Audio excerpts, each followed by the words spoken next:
Je prends le téléphone, je rappelle, et je dis non, elle est blessée, elle n'est pas morte. Il dit non, non, non, il lui a tiré deux balles, elle est morte. J'ai une telle haine contre lui que de toute façon, jamais, jamais je pourrais lui pardonner. Mais l'envie de le tuer, oui, des fois j'y pense, bien sûr. Si j'avais eu n'importe quoi sous les mains, c'était lui ou moi. Bienvenue dans Ressenti, merci d'être avec nous. Aujourd'hui, je vous propose de rencontrer Lucien Douib, 73 ans. Lucien qui a rencontré une personne dans sa vie, il a accueilli dans sa famille et malheureusement cette personne qui est devenue son gendre a tué sa fille de 2 balles. Ça va être son parcours, il va nous en parler, il va nous parler de ses années de combat qu'il a pu mener contre le meurtrier de son enfant. Également nous parler de son combat qu'il fait contre les féminicides. C'est l'histoire de Lucien Douib et depuis justement son gendre et lui se mènent la vie dure. C'est un combat sans répit entre menaces de mort et aussi bataille judiciaire. C'est l'histoire de Lucien Douib. Bonjour Lucien. Bonjour. Lucien, une première question. Est-ce qu'on arrive un jour à pouvoir pardonner au meurtrier de sa fille, de votre enfant, Julie? Moi, personnellement, non. Je ne pourrais jamais, jamais, jamais, jamais lui pardonner quoi que ce soit. De toute façon, il a tellement fait de mal autour de lui que non, je ne pourrais pas. Même après des excuses ou pas d'excuses, non, c'est impossible. Moi, personnellement, je ne peux pas. C'est trop dur, c'est trop lourd à supporter. Et en plus, c'est ce qu'il a fait subir à Julie et à ses enfants surtout. Voilà, non, non, c'est impossible pour moi. Impossible. Est-ce que vous avez réussi à le comprendre? Non.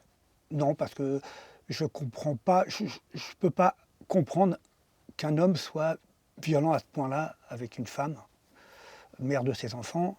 Et non, je pense qu'on peut avoir des sauts d'humeur, mais si on a tendance un petit peu à avoir des sauts d'humeur, on peut prendre la porte, partir un petit quart d'heure et revenir. Mais en arriver aux mains, aux insultes, non, c'est impossible, c'est incompréhensible pour moi. C'est vraiment quelque chose qui me révolte. Est-ce que vous arrivez à gérer votre haine au quotidien? Alors pour moi, c'est très très compliqué. C'est très très très compliqué parce que j'ai une telle haine contre lui qu'il y a des moments où j'y arrive parce que mon quotidien de tous les jours fait que je suis obligé.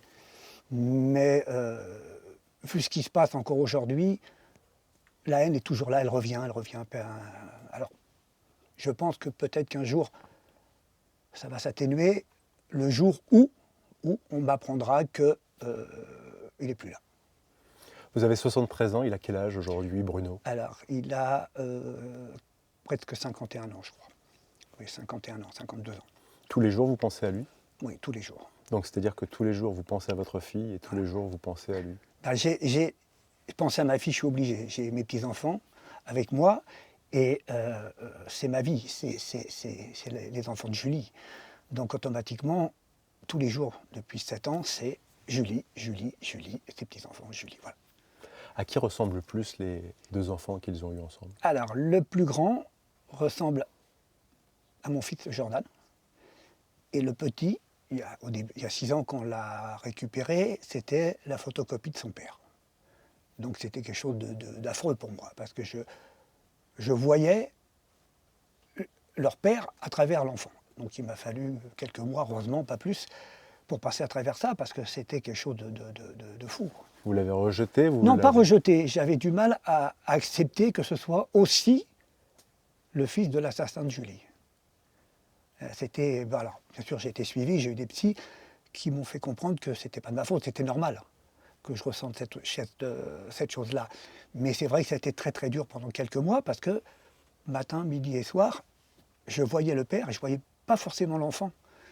Voilà. Mais bon, avec du travail, j'ai réussi à passer à travers et aujourd'hui, non, aujourd'hui, ça n'a rien à voir. Alors justement, on parlera de vos enfants durant cette émission de Ressenti. Vous venez d'aborder le volet psychologique, l'accompagnement, c'est nécessaire, ça a été un salut pour vous? Ah oui, oui, oui. Je pense pas qu'on puisse ne pas faire autrement que de se faire suivre quand il vous arrive ce qui nous est arrivé, parce que on croit qu'on va bien, on croit que ça va se passer comme ça. Non, c'est pas possible, c'est un accompagnement indispensable.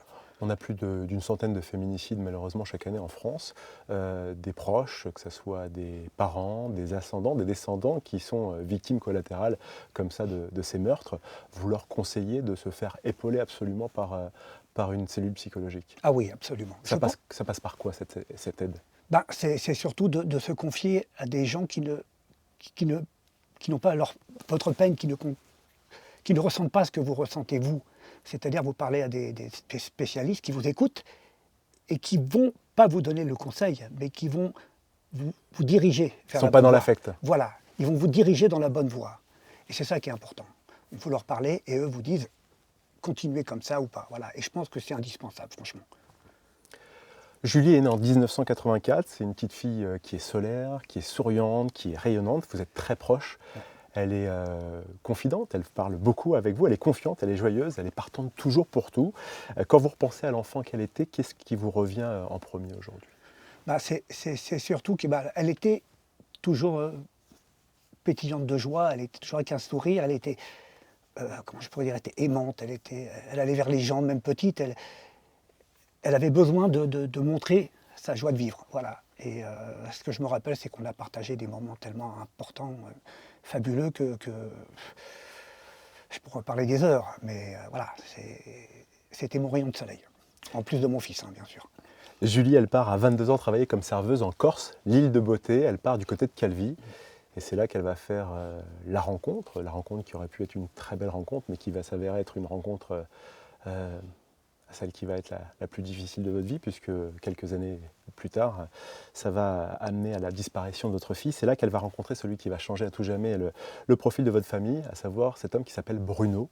Bruno, vous le rencontrez, elle le rencontre donc, quand elle a 22 ans, et lui, vous le rencontrez à l'automne 2006. Et c'est là que vous allez affaire à un homme pourtant très charmant. Absolument. C'est-à-dire que quand elle l'a rencontré donc en 2006 à Calvi, elle nous a appelés pour nous dire qu'elle était avec quelqu'un qu'elle aimait, qui était charmant avec elle, qui était gentil, voilà. Bruno a 8 ans de plus qu'elle. 8 ans de plus qu'elle, voilà. Voilà, elle avait Elle est déjà plus ans. installée. Voilà, plus installée. Elle avait 22 ans, c'était une petite jeune fille en vacances. Donc tout allait bien. Vous l'appréciez, ce genre? Bah, au départ, oui, puisque quand elle nous l'a présenté en novembre, il était charmant. Il est venu à la maison avec un bouquet de fleurs pour Violette, mon épouse. Tout allait bien. On allait au restaurant. Voilà. Il nous a donné confiance en lui parce qu'il était intentionné vis-à-vis de Julie. Vous aviez eu des sentiments affectifs, un peu de proximité, Oui, d'amitié avec lui, de l'amicalité? Oui, parce qu'au début, il avait eu un accident de moto quelques années avant. Et justement par... Il a un bras paralysé. Voilà. Il a eu un bras paralysé. Et parce qu'il était agréable et parce qu'il était très intentionné au fait de Julie, on lui a trouvé un médecin à Paris qui lui a dit qu'il pourrait s'en remettre.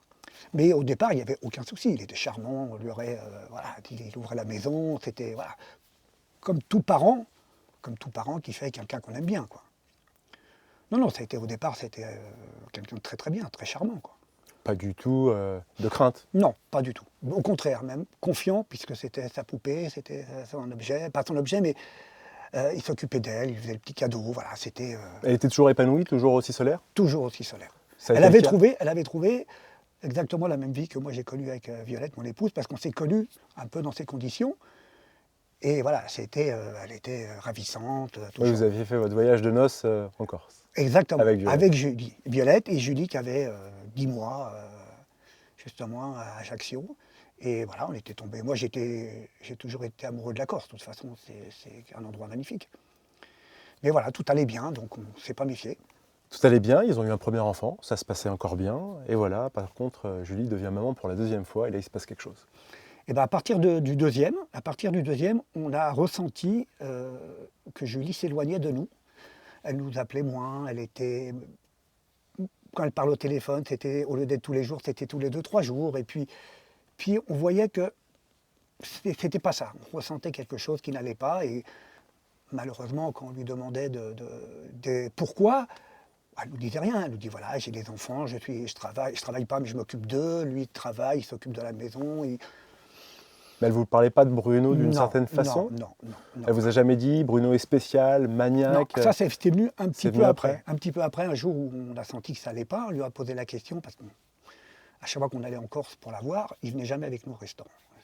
Alors, il lui racontait que reste avec tes parents, tu les vois pas beaucoup, donc c'est pas bon. Au départ, ça nous a pas trop marqué.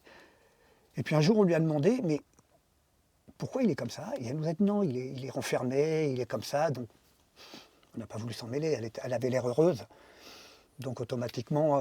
Il n'y avait pas d'appel à l'aide Non, codé? jamais. Mais c'est ça le problème, c'est qu'il n'y a pas de cri d'alerte.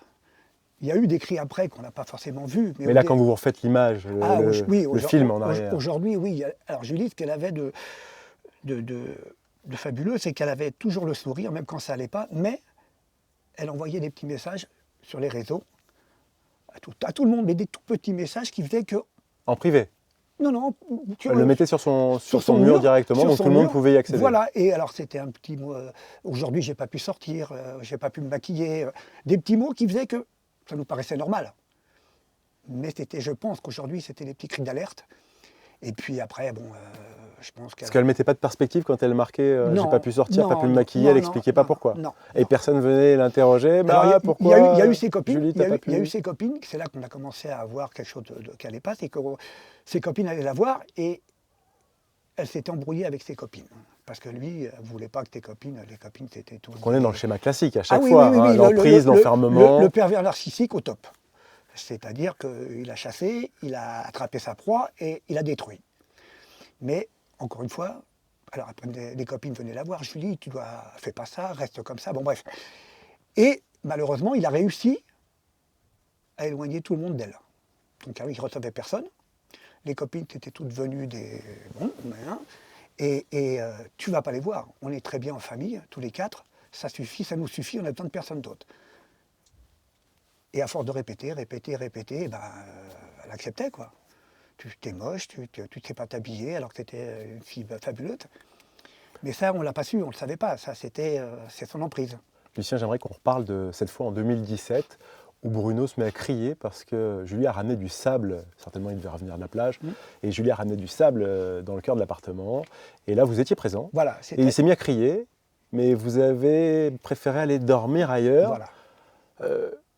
Forcément, on peut se dire, mais le papa, il aurait peut-être dû intervenir. Et en même temps, parfois, on ne veut pas non plus peut-être trop s'immiscer dans la vie parce qu'on n'a peut-être pas eu d'alerte avant. Et là, c'est facile de parler des années après. Mais sur le moment, on ne sait pas comment il faut faire. Comment vous avez réagi à ce moment-là? C'est-à-dire qu'à ce moment-là où je suis, moi, déjà rentré avec mes petits-enfants de la plage, parce que Julie allait justement, parce qu'il était très maniaque, allait dire, papa, je vais faire nettoyer la voiture.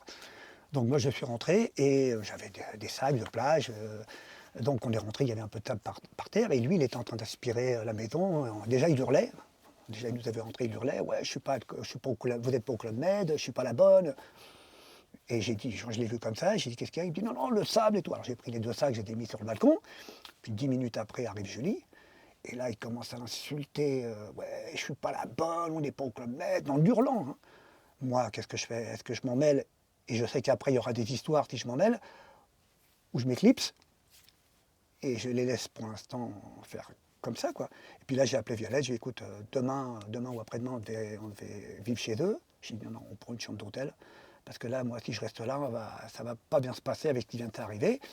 Mais encore une fois, hein, tu ne peux pas rentrer ou t'insérer dans une vie de couple sans qu'on te le dise. C'est compliqué, parce que tu peux aussi très bien, toi, prendre une baffe. De quoi tu t'occupes. Donc, on prenait toujours ça avec du recul, et à partir de là, on a commencé à se dire que ça ne va pas. Pourquoi une femme protège encore sa famille alors qu'elle est en danger? Je pense que déjà, une femme battue, déjà, est violentée, elle a honte de ce qui lui arrive. C'est mon point de vue. Elle a honte de ce qui lui arrive, et avouer que c'est une femme battue, et que c'est compliqué de le dire, et surtout, elle me connaît, Julie. Moi, elle me connaît, elle m'aurait dit un mot, je serais parti tout de suite, le voir. De toute façon, ça n'aurait jamais pu durer. D'ailleurs, on va parler, il y a eu aussi, à un moment, vous en êtes devenu aussi humain. Voilà, donc elle me connaissait, et je pense qu'elle a eu un peu honte de nous le dire. J'ai raté ma vie, on va dire, et qu'il est violent, parce que ça aurait pu aller très loin. Je pense que c'est cette façon de faire Puis après, il y a l'emprise de ces hommes qui te disent, si tu parles, je te tue et je tue les enfants. Donc une mère de famille, elle ne peut pas. Et c'est de la menace. Et c'est de la menace, bien sûr, c'est de la menace volontaire pour justement faire peur. C'est ça qui est affreux, c'est que elles n'osent pas en parler parce qu'elles ont peur. Ils sont incontrôlables, ces hommes. Vous dites ces hommes, justement, c'est-à-dire que pour vous, est-ce qu'il y a eu des signaux, des signes d'alerte qui auraient dû être pris en compte de la part de Julie et peut-être de son entourage?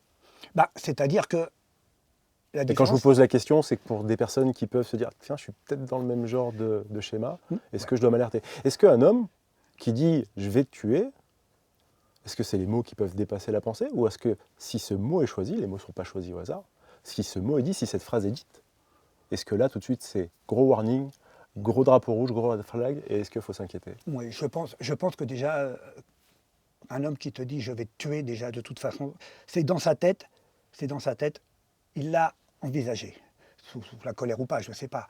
Mais dès qu'on en vient à dire ces mots-là, je pense que c'est quelque chose d'irréversible. Je pense qu'une femme doit, quand elle peut, partir vite, très vite. Parce que si on arrive à l'extrême, ça peut arriver n'importe quand. Et comme ils sont incontrôlables, de toute façon, ça peut arriver comme ça arrive malheureusement encore aujourd'hui. 7 ans après, on est toujours au même point, quoi. Lucien, vous dites « quand elle peut », c'est-à-dire que c'est quand elle peut parce qu'elle a la sécurité de la famille, ou quand elle peut en référer au pouvoir public? Je pense que c'est surtout quand elle a la famille et les amis, quand elle en a parlé, parce que les pouvoirs publics, malheureusement, ne font rien. Moi, j'ai toujours crié ma colère. J'ai dit comment une femme qui va porter plainte dans un commissariat de police, on peut la laisser ressortir seule de ce commissariat de police, Et rentrer chez elle. Alors que lui, il va être convoqué pour dire ce qui est arrivé, et de toute façon, il est dehors. Donc quand elle rentre à la maison, il n'y a pas de solution. Soit elle le reprend encore, soit, et c'est arrive ce qui est arrivé à Julie, hein, c'est l'acheminement direct de la chose. Et c'est pour ça que je ne comprends pas qu'on les laisse sortir. C'est quoi la chose à mettre en place au niveau des pouvoirs publics immédiatement? Alors déjà, moi, personnellement, je pense que c'est d'abord justement d'accompagner ces femmes qui viennent porter plainte, de ne pas les laisser dehors. C'est les accompagner peut-être dans des associations, dans des foyers, mais surtout c'est après, elles sont livrées elles-mêmes. Une fois que tu sors du commissariat de police, tu fais rien. Personne t'aide. Même les associations qui font un boulot de folie et qui ont besoin de beaucoup de finances ne peuvent pas tout faire. Il faut les protéger. On arrive le 28 juillet 2018, Julie qui vous dit qu'elle veut quitter Bruno pour violence psychologique. Ensuite, Bruno, lui, carrément vous menace de mort. Et il dit aussi vouloir défigurer et tuer votre fille. Là aussi, on est sur des paroles qui semblent insensées. Pour vous, ce ne sont pourtant que des mots. Et avec le recul, maintenant, vous nous dites le contraire. Bien sûr. Premier mot, première alerte. Bien sûr, On doit y croire. parce que sur le moment quand c'est arrivé, que Julie nous dit qu'elle veut le quitter, on est un peu surpris parce qu'elle nous a pas dit encore ce qu'il lui avait fait. Donc on lui dit, voilà Julie, si tu veux qu'on t'aide, si tu as besoin d'argent, si tu as besoin d'assistance sociale, on va t'aider, on est là pour ça et tout. Voilà, mais fais attention à toi. Et puis lui, il n'était pas là à ce moment-là. C'est là, à ce moment-là qu'il arrive. Soi-disant, il veut nous inviter à la maison alors que ça fait 10 ans qu'on n'y allait plus. Et il vient se mêler à la conversation et il nous entend qu'on disait à Julie, justement, on peut t'aider et tout. Et lui, il arrive, il dit, mais de toute façon, ne vous inquiétez pas. Elle peut rester en Corse, mais il faut qu'elle quitte la Balagne. Et si elle ne quitte pas la Balagne, je vais la défigurer, je vais lui faire la misère et je vais la tuer. Et là, je me lève en colère, je lui dis, écoute bien ce que je vais te dire. Si tu la touches, tu vas avoir affaire à moi. Mais à ce moment-là, je ne sais pas encore qui lui mettait des coups. Parce que je pense que si je l'avais su à ce moment-là, d'abord elle serait repartie avec nous, et lui, il y aurait peut-être eu quelque chose de grave. C'est quoi les coups qu'elle recevait? Il lui tirait les cheveux, il la traînait dans la salle de bain, il lui mettait des coups de pied, comme quelque chose d'affreux, quoi. Elle avait des bleus partout, elle avait des hématomes sur le corps, elle était...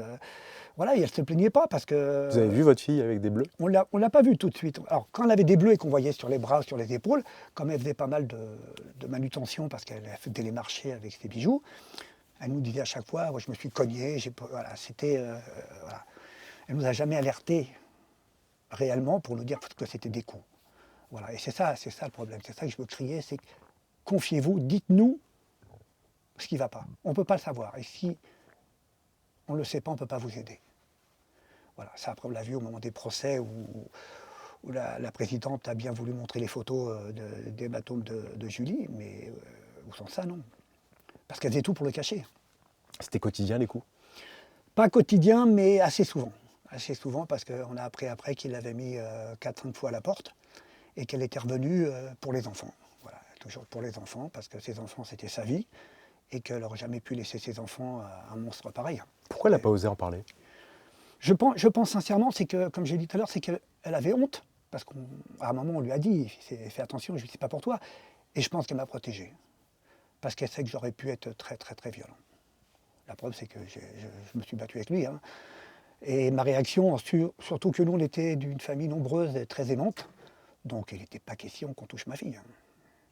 Et je pense que c'est la réaction de tout père de famille tu ne peux pas accepter qu'on lève la main sur ta fille comme ça, quoi. Donc ça, c'est quelque chose, je pense qu'elle m'a clairement protégé. Vous pensez que vous n'avez pas suffisamment fait assez? Bah, j'y ai pas fait assez pendant que j'étais là, pendant que j'étais avec elle. Pendant que j'étais avec elle, j'ai pas fait assez parce que je l'ai écoutée. Et à chaque fois que je lui disais, Julie, ça va pas, et je peux faire quelque chose, elle dit non, c'est le père de mes enfants. Et non, tu fais rien. Parce qu'elle était tellement gentille qu'elle voulait que ça s'arrange. C'est ça le problème. Et ce que je me reproche peut-être, c'est de l'avoir écouté aujourd'hui, J'ai agi, hein, bien sûr, mais j'aurais peut-être pu être plus strict, plus sévère, je ne sais pas. À l'époque, vous le proposez et vous lui conseillez à Julie de porter plainte. Bah oui, parce que Ça vous semblait suffisant? je faisais confiance à la justice. Donc de toute façon, quand tu portes plainte... Encore une fois, mes questions, c'est juste pour qu'on en parle. Je ne me permets pas de juger par Non, rapport non, à non, ce que non, vous non, mais dites. non, parce que justement, je faisais confiance à la justice, bien sûr. Pour moi, c'était la justice qui devait régler ce problème, et pas moi ou quelqu'un d'autre. Tu vas porter plainte à la gendarmerie, ils sont là pour t'écouter, ils sont là pour faire ce qu'il faut. Donc quand tu ne sais pas ce qui doit se passer, tu leur fais confiance. Voilà. Bon, après, Julie, elle a porté 5 fois plainte pour menace de mort. Moi, il m'a menacé de mort aussi, j'ai porté plainte. Et puis finalement, 2 jours avant sa mort, on apprend que toutes les plaintes sont classées sans suite. Lucien, 5 fois vous portez plainte. 5 fois, elle fait la démarche à la commissariat d'attendre 1 heure, 2 heures, 3 heures pour pouvoir porter plainte, parler avec un agent, expliquer, réexpliquer, réexpliquer. C'est peut-être suivi derrière par une convocation de Bruno. Et rien. Rien. Bah, c'est-à-dire qu'elle a été 5 fois portée Il plainte. a eu des rappels à la loi, quelque chose? Rien du tout. Il avait des obligations? Rien du tout. Il a passé 2-3 heures en garde à vue au moment où c'était un peu chaud, mais ils l'ont relâché. Et puis Julie rentrait chez elle comme si rien ne s'était passé. Hein. Et en plus, le pire, c'est que des fois, il l'attendait dehors, devant la gendarmerie. Et une fois, moi, j'étais là, je vais porter plainte, elle va porter plainte, et le gendarme la regarde en souriant et lui dit c'est pas fini votre histoire. C'est-à-dire que c'était devenu un fait divers, quoi. Et moi, quand j'allais porter plainte parce qu'il m'a menacé de mort, on ne m'a jamais demandé si j'avais peur, si j'avais besoin de quelqu'un pour m'accompagner quelque part. Tu sortais de la gendarmerie comme si rien n'était. Est-ce que c'est une façon, parce qu'ils savent qu'ils sont impuissants, parce qu'ils n'ont pas l'arsenal législatif pour agir? Je ne sais pas si ils n'ont pas, parce que je pense que, pas tous, hein, pas tous. Il y en a certains qui n'étaient pas clean avec Julie et tout, mais je pense que la plupart, ils font leur travail, et ce que je ne comprends pas, c'est comment, au-dessus, il n'y a qu'une personne qui peut décider si on doit donner suite ou pas à une affaire comme ça. Ce n'est pas une plainte, c'est 10 plaintes entre Julie et moi. Et on n'a jamais eu le moindre écho. Si j'avais su avant qu'elle était classée sans suite, j'aurais fait ce qu'il fallait. J'aurais pris un avocat, j'aurais relancé l'affaire. Mais là, on n'est pas prévenu. Racontez-nous ce qui s'est passé lors de ce match de foot des enfants. Il y a Bruno qui frappe devant témoin, et vous étiez là. Voilà, c'est un jour où Julie me dit papa, je vais aller voir mes garçons jouer au foot, s'entraîner au foot. Donc on monte au stade de l'Île-Rousse et il était là, en train de faire l'entraîneur, soi-disant, et il me voit arriver avec Julie et il commence à nous hurler dessus. Ouais, qu'est-ce que vous faites là? Allez-vous-en. Et j'ai appris un fameux mot qui m'a toujours marqué, c'est que nous les Parisiens, on était bandeurs de gendarmes. C'est-à-dire que nous, dès qu'on a un petit problème, on appelle la gendarmerie. Ça voulait dire. Après, j'ai compris ce que ça voulait dire. Et je lui dis à Julie, écoute Julie, de toute façon, tu as envie de les voir, on rentre dans le stade, on va au vestiaire et tu vas voir tes enfants. Et là, il arrive en furie, il la pousse, il lui met un coup de poing sur la joue, et moi je pars en live, alors, je l'ai su qu'après, hein, je l'ai attrapé, je lui ai mis un coup de tête, je me suis retrouvé par terre avec lui, et on nous a séparés, hein, bien sûr, et puis on a appelé la gendarmerie, Et la gendarmerie est arrivée et il nous dit comme vous êtes plus calme, allez-vous-en. Et je dis mais vous vous rendez compte de ce que vous nous dites? Nous, sur le continent, on se bat comme ça, on va tous les deux au poste. Hein. Et il ne s'est rien passé. Donc il a porté plainte contre moi pour coups et blessures, et moi j'ai porté plainte contre lui, coups et blessures. Mais il ne s'est rien passé. On n'a pas été convoqués ni l'un ni l'autre pour s'expliquer. Quoi. Et cette séance de conciliation où il vous menace de mort en novembre 2018, ça se passe sur un parking, justement, lors d'une conciliation. Combien de menaces faut-il pour que l'État agisse? Je vous posais la question. 5, ça n'a pas fonctionné. Est-ce que 6, ça aurait fonctionné? 10? Je ne sais pas, parce qu'avec le recul, je me dis qu'il y en aurait eu même 20, c'était pareil. Mais ça incite même pas les victimes à aller déposer plainte. Bah, c'est-à-dire qu'au départ, tu ne le sais pas. Oui, mais maintenant, avec votre témoignage, maintenant, le problème, c'est que moi, je conseille d'aller porter plainte. Parce que il faut porter plainte. Voilà, parce que de toute façon... Ça laisse des traces. Voilà, puis écrites. On est obligé de prendre les plaintes. C'est ça. On faisait des mains courantes. Aujourd'hui, c'est une Et obligation. surtout que l'agent n'est pas une personne qui doit juger votre problème. Elle est là pour prendre, entendre ce que vous avez à dire, et après, enquête, il y aura ou pas. Voilà, absolument. Classer sans suite, ça veut dire qu'il n'y a pas suffisamment d'éléments probants pour pouvoir déclencher une enquête. Voilà. Mais à partir de combien de coups ou de dents cassées, il faut des éléments probants je ne sais pas, parce que je pense que s'il n'était pas passé à l'acte quelques mois après, je pense qu'il y en aurait eu 5 ou 6 ou 7 de plus, c'était pareil. Puisqu'on n'a jamais eu la moindre convocation, et on n'a jamais eu le moindre écho de ce qui se passait de cette justice. En fait, ce que voulait Bruno, c'était qu'elle s'en aille de la Corse. De la Balagne. De la Balagne. Mais bon, de toute façon, elle aurait été restée en Corse. Mais qu'elle lui laisse les enfants. De toute façon, il avait tout fait pour qu'elle parte sans les enfants, puisqu'il avait confié les cartes d'identité, les passeports, les livrets de famille à une tante. Et de toute façon, tu ne peux pas quitter la Corse si tu n'as pas les documents. Mais de toute façon, Julie ne serait pas partie sans tes enfants. C'était pas question qu'elle les laisse à un monstre pareil, parce qu'elle savait ce qui pouvait arriver. Le 3 mars 2019, la date va rester gravée à jamais. On vous apprend que votre fille, votre princesse Julie, a été tuée de 2 balles. Bah oui, ce jour-là, on était en réunion de famille chez mon frère, et puis vers midi, la Violette a un coup de fil d'une amie de Julie qui lui dit « Est-ce que tu as eu des nouvelles de Julie ?» Alors on lui dit « Non, on ne sait pas. » Donc, quelques minutes après, un autre coup de fil, et puis on dit à Violette, il a tué Julie. Violette s'écroule. Je lui dis, attends, c'est pas bon ça. Je prends le téléphone, je rappelle, et je lui dis, non, elle est blessée, elle n'est pas morte. Il dit, non, il lui a tiré 2 balles, elle est morte. Donc là, on s'est effondré. Heureusement qu'on était en famille, parce que je pense que c'était la fin du monde. On essayait de trouver un avion le jour même, on n'a pas pu, donc on est reparti le lundi d'après, directement en Corse. Et puis après, il a fallu arriver et voir la réalité des choses, quoi. Mais au départ, j'y croyais pas. Et personne n'y croyait. C'est ça le problème de ces hommes, c'est qu'ils font peur à tout le monde, mais ils ne bougent pas. C'est-à-dire que lui, il fait peur à tout le monde, mais il ne s'est jamais battu avec un homme autre que moi. Oui, mais par contre, elle, il l'avait déjà cogné plusieurs fois. Voilà, mais là, à ce moment-là, il était en procès pour les enfants. Voilà, c'est à partir de ce moment-là qu'on a appris réellement qu'il lui mettait des coups et qu'il avait, quand les enquêteurs ont commencé à chercher tout ça, quoi. J'aimerais vous montrer une photo, Lucien, forcément une photo de votre fille, et une photo de votre fille et vous. Ouais. Et là, c'est justement, elle était en Corse, elle travaillait, c'était au mois de septembre, et j'avais été la voir parce que c'est là réellement qu'elle m'a expliqué tout ce qui se passait. Alors ce qu'elle avait fait, c'est qu'elle avait, comme il avait mis à la porte, elle avait mis sur une clé USB, sur un ordinateur, et elle avait mis justement qu'elle avait des photos, des enregistrements de tout ce qui s'était passé ces années-là, et elle avait mis sur l'ordinateur d'une amie en mettant un dossier Julie. Et quand il a assassiné, quand on est venu avec mon fils, cette copine lui a dit, écoute Jordan, tiens, il y a un fichier Julie qui est là, et moi j'y touche pas, je l'ai pas. Alors Jordan il l'a ouvert et il a vu une photo, 2 photos, après il l'a fermé. Et il l'a mis sur une clé USB qu'on a donnée à la gendarmerie, ce qui a permis à la gendarmerie de lancer l'enquête. Et après on les a vus, c'est justement les hématomes, les violences, violences sur sa maman. Et là on a compris qu'elle avait vécu l'enfer, quoi. C'était quelque chose d'affreux. Mais même là, elle était déjà mise à la porte et elle avait toujours le sourire. Et c'était ça, Julie. c'est qu'elle se plaignait jamais, quoi. Si vous pouviez la revoir, vous lui diriez quoi?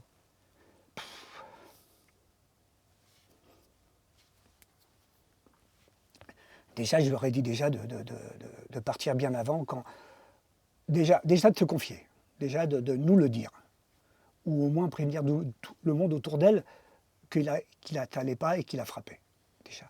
Et je lui dirais, tu as gaffé, tu m'as rien dit. Voilà. On était tellement proches et tellement liés que j'aurais aimé qu'elle m'en parle. Mais c'est comme ça. J'ai d'autres photos à vous montrer, je t'en prie. Dites-nous. Ben là, c'était quand on était sur le banc de la marina de l'île Rousse, tout au début, quand tout allait bien, voilà, toujours le sourire. Là, on se baladait, on était venu la voir, et puis tout était fabuleux, quoi. C'était la belle vie. Là, à ce moment-là, justement, on partageait encore leur appartement. Et là, à ce moment-là, il était accueillant. Hein. Le soir, c'était l'apéro, les repas, voilà. Jusqu'au jour où, à un moment, même un verre d'eau, il ne nous proposait pas. Et voulez que vous partiez, quoi. Voilà, il nous a fait comprendre qu'on était de trop. Donc, on s'est éclipsé, quoi. C'était... C'est la dernière photo que je voulais vous partager. Racontez-nous. Ouais, ça, c'était, je crois que c'était la Coupe du Monde ou la Coupe d'Europe de foot, France-Belgique. Et on avait été manger une pizza, justement, chez un ami à elle. Et on avait... voilà, c'était Julie. C'était Julie. Et tu ne peux pas te douter à ce moment-là que c'était ça, quoi. Elle le cachait tellement bien que tu peux pas t'en apercevoir. Voilà, c'était les moments de Julie, les complicités. On ne peut pas savoir l'enfer qu'elle est en train de vivre. Voilà, et quand tu l'apprends, après quand tu l'apprends, ça te détruit encore parce que tu te dis, est-ce possible? Vous vous êtes fait 2 promesses quand vous avez été voir Julie à la morgue. C'était quoi ces promesses? Alors quand on a été voir Julie à la morgue à Bastia, on a eu de la chance encore une fois d'avoir beaucoup d'amis corses autour de nous, heureusement. Et je me suis couché sur son cercueil, je l'ai embrassé et je lui ai dit, écoute Julie, 2 choses. Une chose, on va s'occuper de tes petits-enfants, de tes enfants au mieux qu'on pourra. Et deuxième chose, il payera pour ce qu'il t'a fait. Et je lui ai promis qu'il paierait pour ce qu'il lui a fait. Et dans mon malheur, j'ai eu la chance que ma petite sœur est interviewée par une chaîne de télé le lendemain, et elle leur explique ce qui s'est passé, ce qui était brûlé. Et à la marche blanche le 9 mars, où il y avait pratiquement 4000 ou 4500 Corses qui étaient là, qui n'avaient personne, les médias étaient là et ont pris cette histoire profondément parce que c'était en Corse, et en Corse, quoi qu'on dise, ils ont un code de conduite qui est... On ne touche pas la mère de ses enfants. Voilà. Et de fil en aiguille, les médias se sont mêlés et j'ai pu justement m'exprimer, crier ma colère à travers peut-être la France, le monde, je ne sais pas. Et ce qui m'a permis de réussir à lui faire prendre la perpétuité et les 22 ans de sûreté qu'il a aujourd'hui. Il lui reste combien de temps encore à passer en prison? 16 déjà pour la sûreté. Et après, je ne sais pas, après, ça dépend s'il est reconnu apte ou pas à sortir, ou comme il est paranoïaque, normalement, il devrait y rester encore un bout de temps parce qu'il n'y a pas de traitement pour la paranoïa. Il avait déjà fait la même chose 15 ans avant sur sa première compagne, mais il ne l'a pas tué. Et les psychiatres ont dit que s'il ressortait dans 20 ans, il recommencerait. Donc s'il ressort, qui sera sur sa liste? Ah, c'est moi le premier, parce que moi, de toute façon, je suis déjà, quand il a été emprisonné, déjà, il avait fait... le bruit avait couru qu'il avait mis un contrat sur ma tête. Donc c'est fort possible. Hein. Après, ça a été classé sans suite parce qu'on n'avait pas de preuves. Mais moi, j'avais un contrat sur ma tête et je suis le premier sur la liste. S'il sort demain, c'est lui ou moi. Et le contrat, il n'a pas été honoré par quelqu'un? Vous avez eu des pressions? Non, j'ai pas eu de pression, mais ça a été quelques années de crainte. Je conduisais en voiture, je voyais une voiture noire ou bleue un peu trop longtemps derrière moi, je me garais. J'avais autour de où j'habite, j'avais la gendarmerie nationale et la BRI qui passait 3, 4, 5 fois par jour. C'est-à-dire que quand j'ai été annoncé que j'étais en danger, ils ont pris ça au sérieux. Et voilà, ça a été... bon, maintenant, aujourd'hui, il est à Toulouse, au Muret, donc ça me fait moins peur qu'avant. Ce qui m'inquiète le plus, c'est pour mes petits-enfants, mes petites-filles, les gens qui l'ont mis en prison. Parce que je pense que lui, peut-être les autres aussi, lui, s'il fait 22 ans de prison et il sort, il a qu'une hâte, c'est de se venger. Il veut s'en prendre aussi ses enfants? Oui, je pense qu'il est capable. Il est capable de s'en prendre à ses enfants parce que nous, on a appris par des gens qu'il avait aussi l'intention de passer à l'acte. Alors après, c'est vrai qu'il s'est fait attraper parce qu'il avait prévu d'aller vivre en Thaïlande, au Maroc, il s'est fait... Mais nous, on a entendu qu'il avait prévu de tuer Julie et ses enfants. Mais encore une fois, la justice fait qu'il faut des preuves et on n'en avait pas.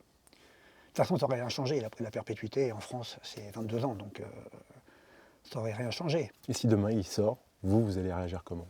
Ah ben si demain il sort et il est devant moi, c'est sûr que ça va mal se finir. C'est lui ou moi, de toute façon. De toute façon, je n'arrive pas à comprendre que ces gens-là, ceux-là, je veux dire les pédophiles, et on leur donne le droit d'exister. Je vais être peut-être dur, on m'en voudra peut-être, mais pour ce genre de personnes, la peine de mort est obligatoire. Parce qu'il a tellement fait de mal autour de lui que c'est pas possible. C'est pas possible de nourrir pendant 20 ans, 25 ans, 30 ans des gens comme ça. C'est rien. Il a ôté la vie de cette façon. Je ne comprends pas qu'on lui donne le droit de vivre. Et il a le droit de nous emmerder. Il a l'autorité parentale pendant X temps, il a encore le droit de nous pourrir la vie. De sa prison, il nous pourrit la vie. C'est trop dur à vivre. Pour moi, Pour moi, il y a peut-être des gens qui arrivent à passer à autre chose, mais moi non.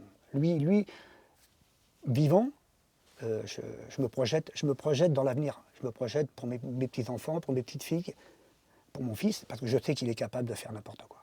Vous avez envie de le tuer, Lucien? J'ai envie, ouais. Bon, je ne pourrais pas le faire parce que je vais réfléchir, parce que j'ai une famille, j'ai des petites filles. Mais l'envie de le tuer, oui, des fois j'y pense, bien sûr. Je pense que si, quand je me suis battu avec lui, si j'avais eu n'importe quoi sous les mains, c'était lui ou moi. Parce qu'à ce moment-là, tu réfléchis plus. C'est ce qu'on appelle l'instinct de vengeance. C'est-à-dire que tu as touché ma fille, tu as touché ma chair, donc toi, tu n'as pas le droit de vivre. Surtout quand tu te rends compte après tout ce qu'il lui a fait subir. C'est vrai que ça m'est arrivé de penser à le tuer, bien sûr.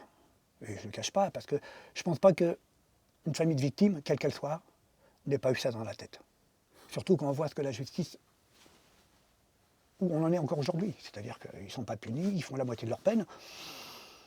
Après, une femme qui s'en sort, par exemple, une femme qui s'en sort, s'il a pris 20 ans et elle sort au bout de 10 ans, c'est elle qui ne vit plus. C'est pas lui, c'est elle qui ne vit plus. Parce que le moindre regard, le moindre mot, c'est quelque chose qui détruit. Puis tu as la crainte de le revoir, la crainte de qu'il passe à l'acte. Alors justement, Bruno a conservé longtemps l'autorité parentale, finalement, même depuis sa prison, ce qui est surprenant quand même, c'est paradoxal. Il tue la mère de ses enfants et pourtant il conserve l'autorité parentale. Finalement, vous avez réussi, vous et votre femme Violette, à pouvoir reprendre l'éducation de leurs deux enfants, à Julie et Bruno. Comment vous parlez de leur père à ses enfants? Alors, on en parle très peu parce que moi, dès que j'en parle, je leur dis clairement que j'ai une telle haine contre lui que de toute façon, jamais je pourrais lui pardonner et trouver la moindre chose qu'il fasse ce qu'il a fait. Par contre, eux, ils m'en parlent pas trop parce qu'ils n'en parlent même pratiquement jamais parce qu'ils savent que ça ne va pas passer. Donc on essaye de ne pas trop parler de papa, on parle un petit peu de maman. Et c'est peut-être pas plus mal parce que finalement, ça m'évite de me replonger encore plus dans ce qui me fait du mal. Et je pense qu'ils me protègent aussi, eux. Parce qu'ils savent que j'ai une réaction très violente, pas violente au point de vue violence, les mains, mais la parole va très très vite. Et des fois, je leur ai dit, dites-vous bien quelque chose, que si on est là tous aujourd'hui, c'est à cause de lui. C'est pas à cause de nous, ni de maman, c'est sa faute à lui. Et c'est à lui qu'il faut en vouloir. Et ça, je ne sais pas si c'est forcément bien pour des enfants de l'entendre d'un grand-père, mais c'était comme ça. Alors justement, vous êtes grand-père, Violette grand-mère, donc de ces deux enfants, une histoire complètement atypique, comme vous le dites, c'est à cause de lui et c'est surtout, vous avez une vie de grand-père et de parent en même temps. Il y a des non-dits dans ce que vous me dites. Vous le savez qu'il y a des non-dits puisque ça va me faire du mal. Bien sûr, ouais. Et eux, ils vous protègent, mais de grandir sans en parler, à un moment, il y a ces fameux dossiers qui ressortent. Et comment vous pensez qu'ils arrivent à gérer ça, eux? Ben, je pense qu'ils arrivent à le gérer parce que depuis le début, j'ai eu la chance d'avoir une psychologue et un psychiatre qui m'a dit surtout, dites-leur tout ce que vous faites. Ne leur cachez rien du tout, parce que s'ils l'apprennent par quelqu'un d'autre, ça peut les détruire énormément. Donc, depuis le début, depuis mon combat, tout ce que j'ai fait, je leur ai toujours tout dit. Je leur ai jamais caché quoi que ce soit. Et ils savent ce que je fais, ce que je pense de lui. Et encore une fois, est-ce que ça les aide? Je ne sais pas. Mais j'ai toujours été clair avec eux. Donc, ils savent que leur père, je le hais, je le déteste et tout, mais qu'eux, je les aime. Et on arrive à vivre comme ça, parce qu'il faut bien avancer. Et puis il n'est pas question qu'ils aillent ailleurs, qu'ils aillent dans une maison d'accueil ou dans un foyer. Non, même si notre vie à nous, elle a été chamboulée, par amour pour eux et pour Julie, voilà, c'est logique. Pour nous, c'est logique. C'est pas facile tous les jours, c'est des ados, c'est comme ça, mais voilà, on essaye de faire au mieux de ce qu'on peut faire. Ça, c'est important. La dernière fois qu'ils ont vu leur papa, c'était quand? Eh ben, c'était le jour de l'assassinat de Julie, donc le 3 mars au matin. Une fois qu'il a tué Julie, il a été voir ses enfants avec le short en sang et il leur a dit au revoir. Ils avaient quel âge? Ils avaient 8 et 10 ans. Voilà. Et depuis En 2019. Voilà. Et depuis, on a eu la chance de pouvoir faire le nécessaire pour qu'il n'ait pas de nouvelles pratiquement, sauf quand il avait l'autorité parentale, très très peu. Il n'a jamais cherché à les faire venir en prison au parloir? Ah non, de toute façon, il ne pouvait pas, il était mineur. Puis de toute façon, aujourd'hui, moi, je refuserais. Quel âge ont-ils maintenant? Là, ils ont 15 et 17. Donc il est possible que dans un an, le grand me demande de y aller, peut-être, je ne sais pas. C'est sûr que ça me fera du mal. Et s'il vous demande de l'accompagner au parloir, vous iriez? Non, vous je n'irai irez pas ou au parloir. J'irai pas au parloir. Mais vous l'emmènerez à la prison? Oui, bien sûr. Déjà pour le prévenir, pour l'accompagner. Parce que je pense que lui, il est capable de les détruire encore une fois, rien qu'en les regardant. C'est un tel manipulateur qu'il peut les détruire et on n'aura, j'espère, pas fait tout ça pour rien, quoi. Si vos petits-enfants vous regardent, cette émission de Ressenti, vous aimeriez leur dire quoi qu'ils n'ont pas déjà entendu de votre bouche? Bah, tout ce que je vais leur dire, c'est qu'on fait le maximum de ce qu'on peut faire pour qu'ils avancent. Et que je les aime, ça, je pense qu'ils le savent. Et qu'on sera toujours là pour eux, quoi. De toute façon, c'est mes petits-enfants, mais c'est aussi devenu mes enfants. Voilà. C'est très important et j'espère qu'ils auront la force intérieure de passer au-dessus de tout ça sans problème. Comment justement vos petits-enfants, que vous appelez vos enfants, arrivent à porter ce fardeau d'un père meurtrier qui a assassiné leur maman à l'école, avec les copains, les camarades, dans la construction peut-être amoureuse à 17 ans, quand on a jusqu'à présent, on a eu la chance. une petite amie. Où on habite, jusqu'à présent, comme tout le monde sait, ils portent le nom de leur père. Donc, ils sont connus comme et non comme Dweeb, le nom de Julie. Donc, ils sont un peu protégés par ça. Et on a la chance où on habite que pratiquement rarement, tout le monde est au courant, mais rarement on leur en parle. Donc, ils vivent comme ça, ils sont présents. C'est vrai que des fois, je me dis, quand il va falloir qu'ils expliquent aux copains, aux copines qu'ils sont chez papy et mamie parce que papa a tué maman, je pense que ça va être très très dur pour eux. Comment ils vont faire? Je ne sais pas, mais j'espère qu'ils auront la force et le courage de le dire sans penser qu'il y a mal. Ils y sont pour rien de toute façon, ils y sont pour rien. Et puis malheureusement, c'est leur avenir. Il y aura toujours ça qui plane au-dessus de la tête. Et puis moi, je n'ai peut-être pas forcément arrangé ça en faisant les médias, en parlant de ce que j'avais envie de parler pour les protéger. De toute façon, ils le savent. Mais je pense que les connaissances, j'espère, et je pense qu'ils vont y arriver quand même. Ça sera peut-être dur, mais ils vont y arriver. Vos petits-enfants se disent « je suis à moitié maman, à moitié papa en moi, sans mes parents ». Est-ce qu'ils ont peur éventuellement d'avoir des fibres de leur père? Non, je pense pas qu'ils. Je ne sais pas si ça les travaille, mais du fait que depuis qu'on les a, on leur a apporté l'amour d'une famille, hein, et une façon de vivre qui n'est pas celle que leur père leur avait imputée. Parce que malheureusement, au début, on nous a fait comprendre que la violence et l'amour faisaient partie de leur vie. Donc c'était normal que papa tape maman, mais papa les aimait. Nous, on leur a appris que tu tapes pas quand tu aimes.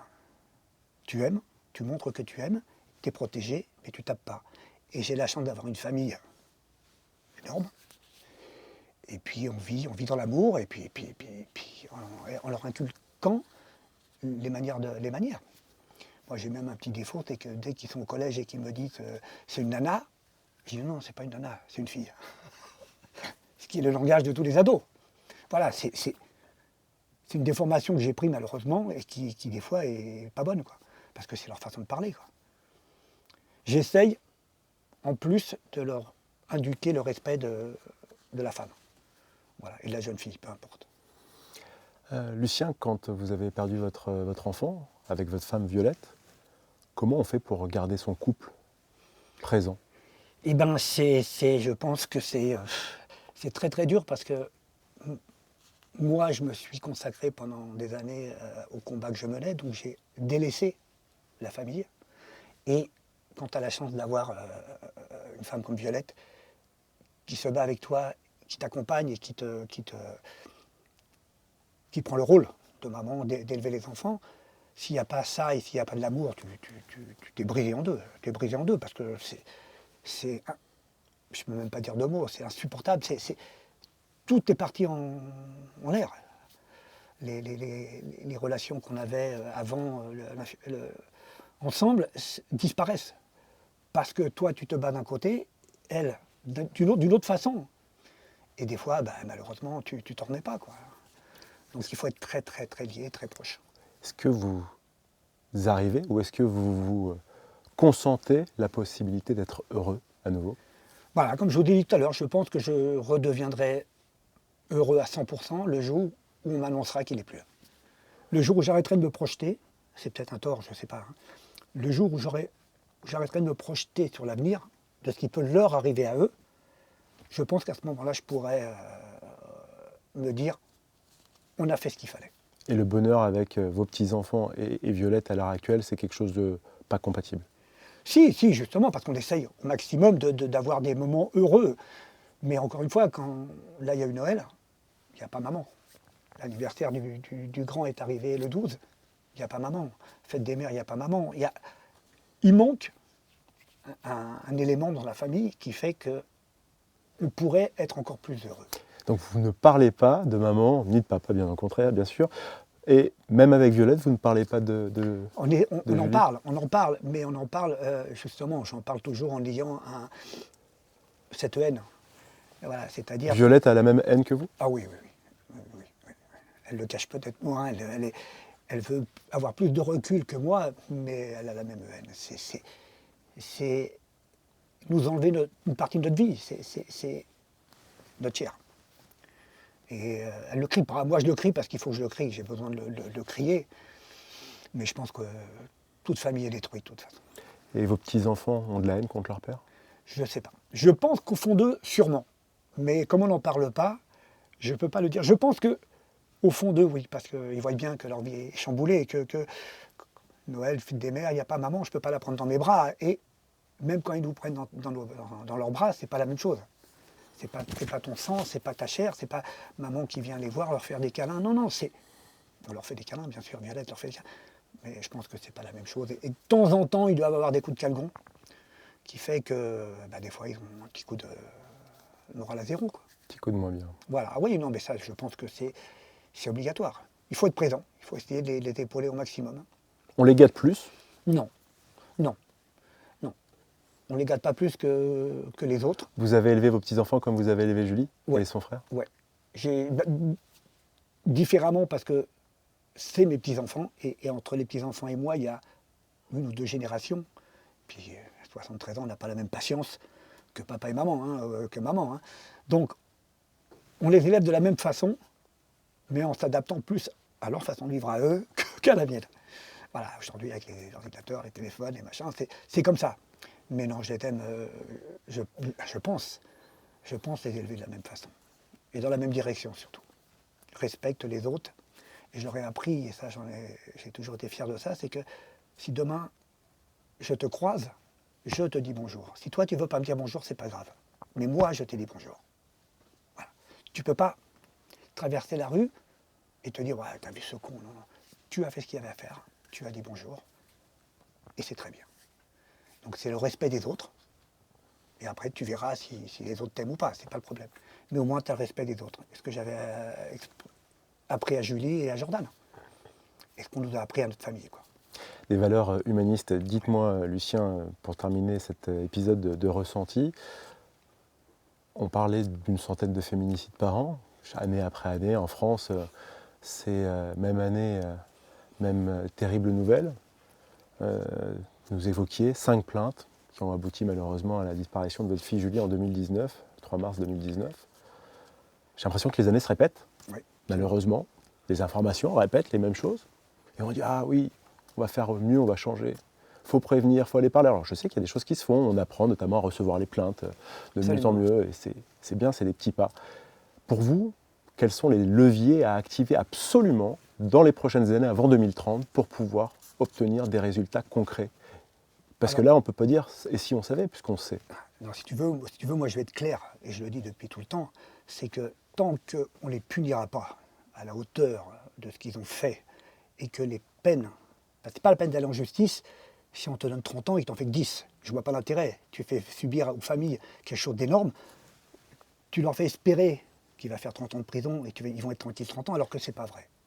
Donc je pense que quand on les punira de ce qu'ils méritent, c'est-à-dire s'ils prennent 20 ans, qu'ils les fassent. Voilà. Que pendant ces 20 ans, nous, famille, on puisse se dire, on est tranquille, et qu'on arrête de leur donner des possibilités, je vais être vulgaire, de nous faire chier. Parce que c'est invivable. C'est invivable de dire, il a pris 20 ans, remise de peine, bonne conduite, et qu'au bout de 8-9 ans, il sort. Nous, encore une fois, je le répète, c'est nous. Nous, la perpétuité, elle est prise. Julie ne reviendra jamais. Les autres familles, c'est pareil. Donc, peut-être, je ne sais pas, peut-être que féminicide, perpétuité, 22 ans de sûreté ou pas, c'est perpétuité, ça reste une perpétuité. Et avant le féminicide, peut-être aussi en amont, quand il y a les plaintes qui sont déposées. Parce que là, vous nous évoquiez le fait qu'éventuellement, il y a la convocation. La convocation est suivie d'une explication, mais la personne retourne chez elle. Est-ce que là, si effectivement les faits sont probants, qu'il y a eu des coups, qu'il y a eu des blessures, qu'il y a eu des journées d'ITT, d'incapacité de temporaire de travail, par la personne qui dénonce ces violences, d'avoir des actions qui soient menées immédiatement. C'est pareil, c'est-à-dire, un féminicide, je vais dire, c'est la perpétuité d'office, des coups et blessures, mais montrés, pas quelque chose d'inventé, des preuves à l'appui, ça peut être 2 ans ferme, ça peut être 3 ans ferme. Peut-être que ça va en faire réfléchir quelques-uns. J'ai levé la main sur ma femme ou sur ma compagne, je lui ai fait mal, je vais être puni.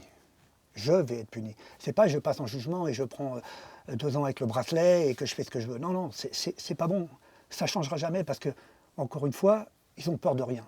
Je pense que même si Julie était venue sur le continent, ils seraient venus la tuer. Ils ont perdu leur proie, leur chose, elle n'appartient qu'à eux, et si quelqu'un d'autre en profite, c'est pas bon. Donc moi, je pense qu'il faut être sévère. Je ne pas dire pour tout le monde, mais pour certains cas, ouais. Je pense qu'il y a, depuis 7 ans que je me bats, on en est toujours au même point. Des procès, des peines qui ne sont pas faites entièrement, et on arrive toujours au même point, féminicide constamment. Donc voilà, j'arrive pas à me dire ou à trouver autre moyen pour que ça change. Ça ne fera peut-être pas changer tout le monde, mais peut-être qu'il y en a un ou 2 ou 3 ou 4 qui vont réfléchir. Et si on arrive à sauver 2, 3, 4 femmes, on aura déjà gagné, quoi. Voilà. Merci beaucoup, Lucien. C'est moi qui te remercie de me donner la parole et de pouvoir encore m'exprimer et de crier ma colère. Vous avez écouté le témoignage, pour le coup très poignant, de Lucien Douib avec sa compagne Violette, qui ont perdu leur fille, Julie, 3 mars 2019, Lucien qui nous criait sa colère, comme il vient de le dire, Lucien qui ne comprend pas que le système ne change pas, que le système avance pas, qu'on n'arrive pas à changer les choses, année après année. Ça dépasse les 100 morts, 100 femmes qui perdent la vie sous les coups de leur conjoint ou ex-conjoint. Les choses peuvent changer. Alors si là on va encore vous demander votre ressenti, dites-nous aussi vos conseils, ce que vous suggérez, ce que vous proposez. Peut-être qu'ensemble, il y aura des choses qui sortiront des commentaires, des choses qui pourront peut-être être intéressantes. L'union fait la force, plusieurs cerveaux valent mieux qu'un. Lucien nous a partagé sa douleur, pour qu'il n'y ait plus de douleur derrière. Peut-être qu'avec certains magistrats qui pourraient voir les commentaires que vous allez pouvoir nous mettre dans cet épisode, les éventuelles interactions que vous allez avoir, il y aura peut-être des choses qui sortiront. Merci beaucoup d'avoir suivi cet épisode de Ressenti. N'oubliez pas de nous partager le vôtre ici et puis de partager cette émission. Merci, à bientôt.